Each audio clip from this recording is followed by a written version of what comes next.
In this video, we're going to talk about timers and how to use them to affect the state of our graphical programs.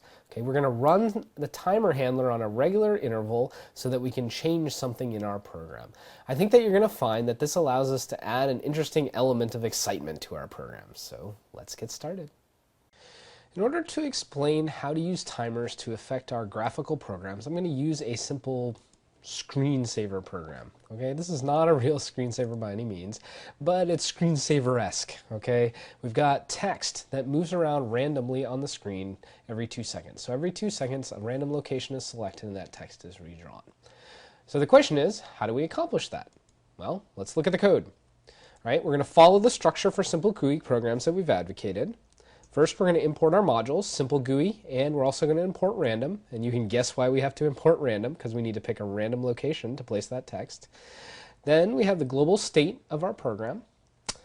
After that, we have 3 event handlers here that we're going to discuss in more detail. We then create a frame that we can use.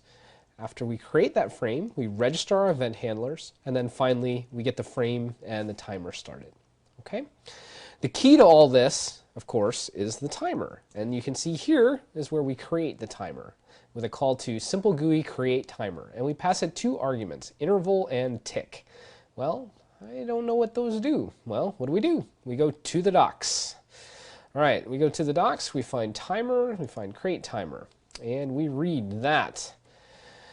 Timer takes 2 arguments, an interval and a timer handler. And this says it creates a timer. Once started, it will repeatedly call the given event handler at the specified interval, which is given in milliseconds. So the first argument is how many milliseconds we want in between calls to the second argument, or the timer handler. All right, and your timer handler should be defined and take no arguments as follows. Okay. All right, with that, let's go back to the code. This is saying interval and tick. So what is interval? Let's go up here. We can see that interval is a global variable that we have that is set to 2000. So 2000 milliseconds, that's 2 seconds. This is why our text is moving around at this rate of once every 2 seconds. The second argument was tick.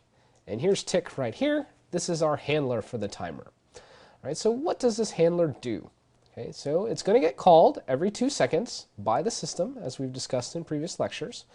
Okay, and it basically does 2 things. The first is it picks a random position. Now that takes 2 lines here, where we pick x and y value on the screen using random.range, and we pick between 0 in width and 0 in height.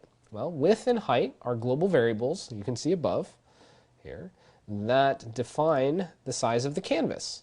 Okay, I'm also using width and height when I create the frame down here. Okay, so that I know that x and y will be somewhere in the canvas. Now they might be right on the edge of the canvas, but they're going to be in the canvas. Okay, once I've picked these random values, I'm going to change position. I'm going to set the 0th entry of position to x and the 1st entry of position to y. We can see up here that position is a global variable that is a list with 2 elements in it. And those 2 elements are x, y position, where we're going to draw the text. Notice that the tick handler does not draw any text. All the tick handler does is pick a new position. All right? And it's doing this once every 2 seconds. There is no need to draw the text. That's not the job of the tick handler. The job of the tick handler is simply to say, hey, 2 seconds have elapsed. I'm going to move the position that the text should be drawn at. Okay? You'll notice, all right, when we registered our event handlers, we also registered a draw handler, draw. So if we look at the draw handler down here, this is our handler that actually does the drawing. Okay? And it only does one thing. It takes our message. Message is another global variable. It draws it at the given position. Position is our global variable that we modified in the tick handler. Okay? And it draws it always in red in a font size of 36. Okay? You can look at the docs to refresh your memory on what draw text actually is doing. Okay? The draw handler doesn't change the position. The draw handler only uses the position. Okay, so I have 2 things that I need. I need the message that I'm going to draw, and I need the location I'm going to draw it at. Both of those things are in global variables. The draw handler does not update them. It does not care if anyone else updates them. It just uses them. This is good program decomposition. Okay, the tick handler doesn't worry about drawing the text. And the draw handler doesn't worry about where the text is, okay, or moving the text, right? And I'd like to point out that the tick handler simply runs once every 2 seconds. The draw handler actually runs much more frequently. It runs 60 times a second. Okay, so the draw handler runs 120 times every time the tick handler runs. Okay. All right, so let's run this again. Let's look at this. Okay, so what's actually happening here? The draw handler is constantly drawing this text in the location that we've told it to, and then every 2 seconds, the text moves around. Okay, how does it move around? The tick handler simply generates a new position. It doesn't redraw it, just generates a new position. The next time the draw handler runs after that, it will draw the text in that new position. Okay, and this is how the text bounces around. Okay, there's another element to my screensaver here that I can change the message. What do I want to change it to? Is great. Okay, I'm a little bit of a narcissist here. You can see that I've changed the message. And what happened? Now the message is different. I can keep changing it. Okay, I love Code Sculptor. All right, now there goes my message. Okay, I've changed it again. What's happening here? All right, if I look, I've also added an input. Okay, all right, and that input has a handler called update.